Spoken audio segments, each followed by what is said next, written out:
Ils vous disent aussi, alors dans cette situation où le patient est en état de choc, Ah là, le cas clinique. Il est en train de parler. contre-indiqué. Ça c'est un cas clinique. J'ai pas encore commencé le cas clinique. C'est un peu là. Mais j'ai pas commencé ça. C'est pour discuter, hein. Le propofol est meilleur, mais... Je commence. Voilà. Alors, vous continuez. Il est en train de lire le cas clinique, d'accord? Il confond entre ce que j'ai dit tout à l'heure et là, je vais commencer un cas clinique, hein. D'accord. Ça veut dire qu'ils s'intéressent et qu'ils sont impliqués. Oui, ils ont commencé à lire, oui. On reçoit un blessé 19 ans, il est conscient, il est en déchocage. À la réception, la pression artérielle, elle était à 70 de maxima, 45 de minima. Normalement, je devrais avoir une moyenne, mais c'est pas pour dire, normalement, je dois avoir une moyenne. Mais en déchocage, les tensiomètres, ils n'ont pas de moyenne, c'est pas grave. La fréquence cardiaque, elle est entre 140 et 160. Ce cas clinique, vous allez voir, vous allez apprendre beaucoup de choses. La fréquence cardiaque, 140, 160, et avec des extrémités froides. D'accord? La respiration normale, elle était superficielle, mais l'auscultation, avec une fréquence respiratoire à 40, une saturation à 90, mais l'auscultation pulmonaire, elle était normale, l'auscultation cardiaque, elle était normale, à part la tachycardie à 150-160, et l'examen abdominal était distendu, avec sensibilité du flanc gauche, la cuisse droite, elle était augmentée de volume, déformée à son tiers inférieur. Hein, donc la cuisse, il y avait un traumatisme de la cuisse, sans effraction cutanée, et il y a une pâleur, une marbrure des deux genoux.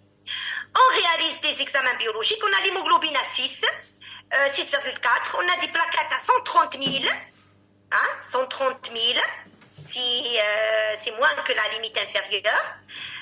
Parce que la limite inférieure c'est 150 000. La coagulation, le TP à 28%. D'accord? La gazométrie 7,23. Hein, donc le pH il est diminué. La PaO2 80. C'est bon, c'est dans les normes. La PaCO2 à 32. Limite inférieure, peut-être le malade il est en train d'hyperventiler. Quand on hyperventile, quand le malade il a une respiration rapide, la PCO2 elle diminue, elle est limite inférieure ou diminue un petit peu parce qu'il hyperventile. C'est une compensation.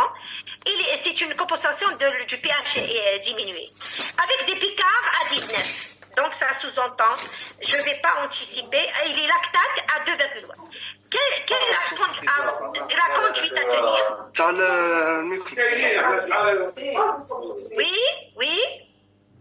Oui. La conduite à tenir, ce malade, qu'est-ce que je fais?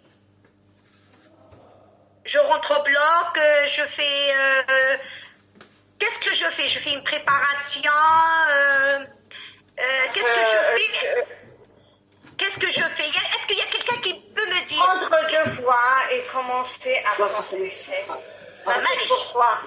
Écoutez, je ne peux même pas ouvrir les micros et en même temps essayer de trouver une solution pour le chat. Je ne peux pas... le chat.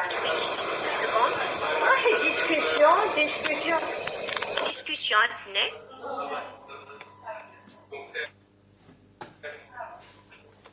Ouais, les discussions parce que c'est plus facile pour eux.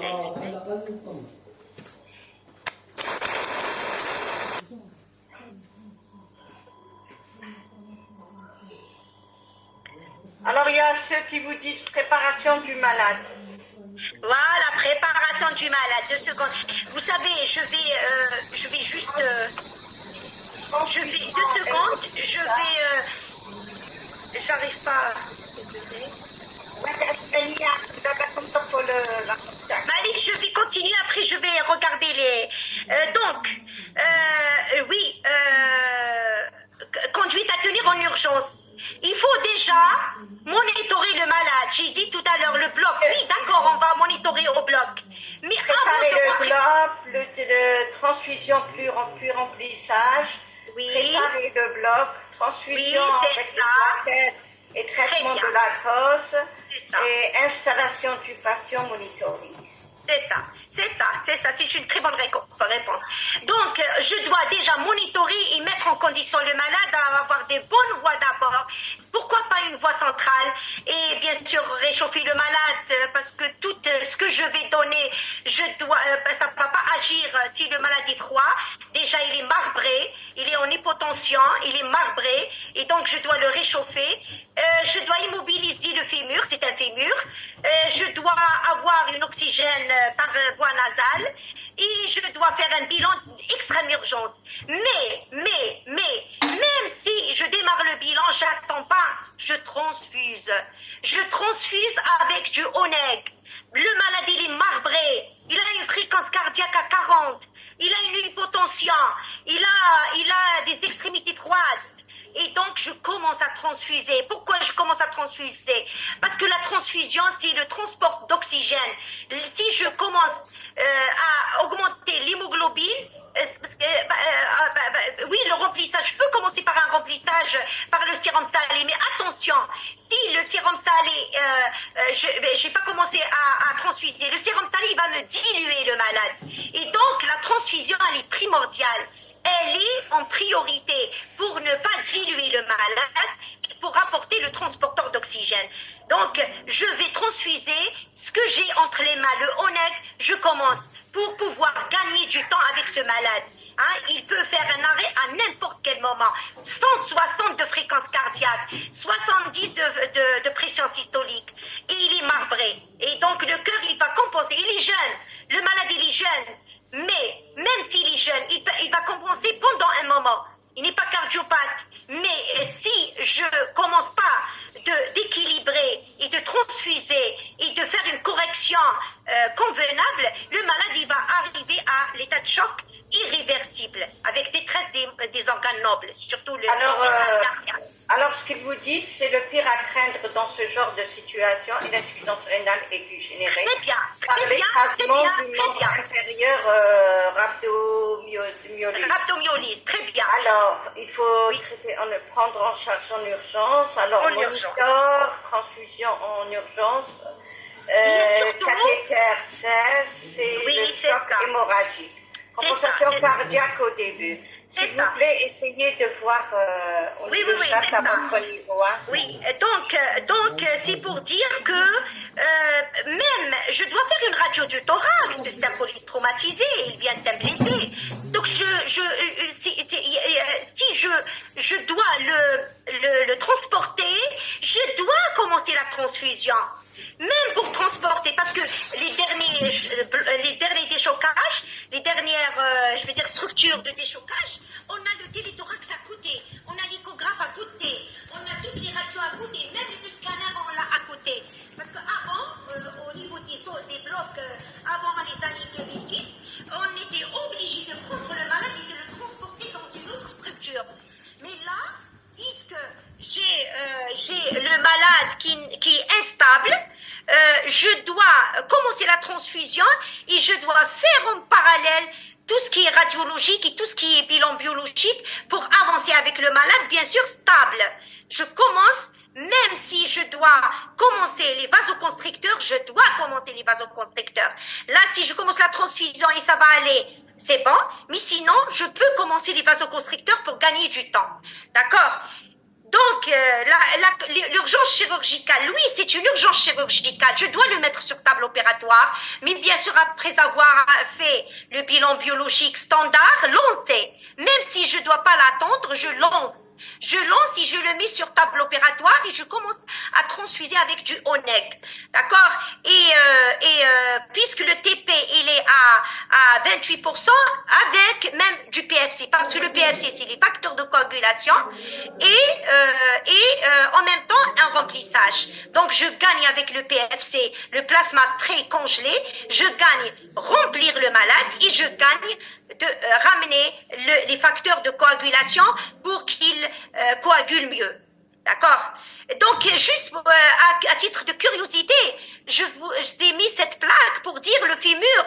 Quand il y a une fracture de fémur, c'est 2000 millilitres. C'est 2 litres. Donc, ce malade, ça sous-entend, il a 2 litres de perte sanguine. D'accord? il a 2 litres de perte sanguine. Et ça sous-entend une autre plaque qui est très importante, c'est quand les 2 litres, ça veut dire les pressions sont diminuées et on a une fréquence cardiaque à plus de 120. Et bien sûr, ce malade, il était à 140, 150. Donc, ça colle avec le saignement. Donc, quand j'ai un saignement qui dépasse 1,5 litre, j'ai la fréquence qui dépasse 120. C'est pour ça que je vous ai dit 140, 160 de fréquence cardiaque. Ça veut dire le cœur, il est en train de compenser. Le sympathique, il est en train d'être stimulé au maximum. Et donc, je sais que le malade, il est en train de perdre les environs de 2 litres de sang. Et donc, c'est une urgence de le mettre sur table opératoire. Et bien sûr, comme il a dit le rein, on doit sonder le malade pour savoir est-ce qu'il a une oligurie. Parce que le rein, c'est la fenêtre de l'hémodynamique. S'il y a une oligurie, le débit cardiaque il va être diminué. Le débit urinaire il va être diminué. Le débit urinaire il va être diminué parce que le débit cardiaque il est diminué par l'hémorragie.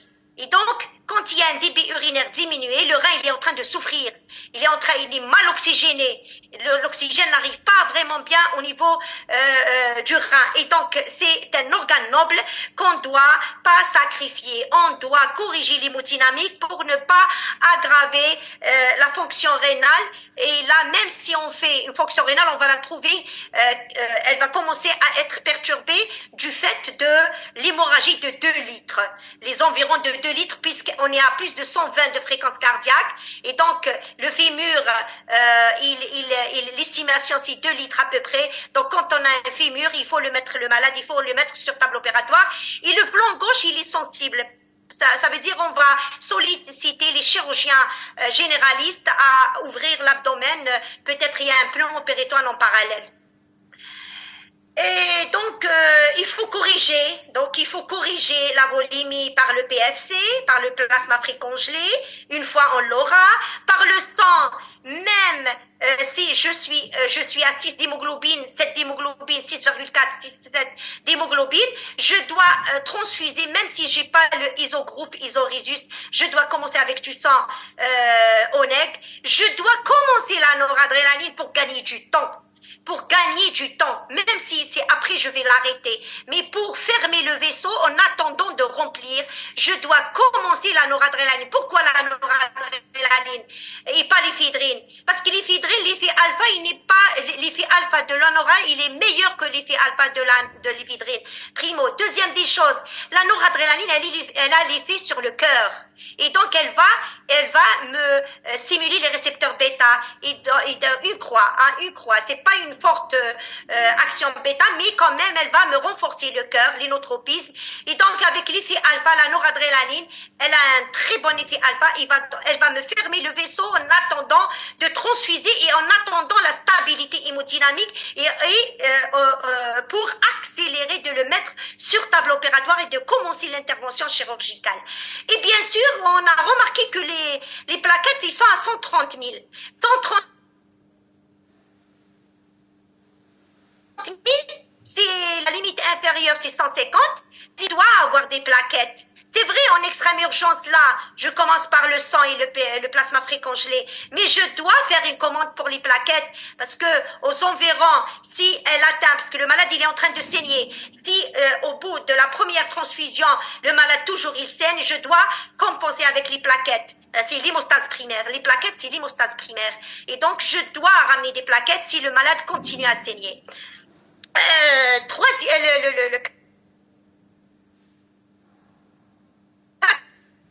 Septième sont bons. Les antifibrinolytiques comme l'acide tranexamique, il faut donner 1 gramme comme bolus et donner en perf. Ou donner chaque 10 minutes. Si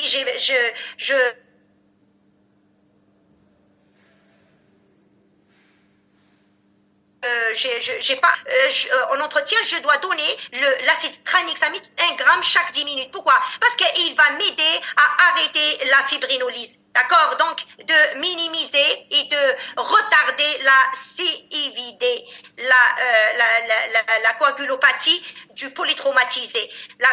Parce que le polytraumatisé, quand il saigne trop, il va faire une CIVD. Et donc, pour minimiser un petit peu la fibrinolyse, il faut donner des antifibrinolytiques pour gagner la même chose, gagner du temps en attendant de le mettre sur table opératoire et de faire le geste d'hémostase chirurgicale. D'accord?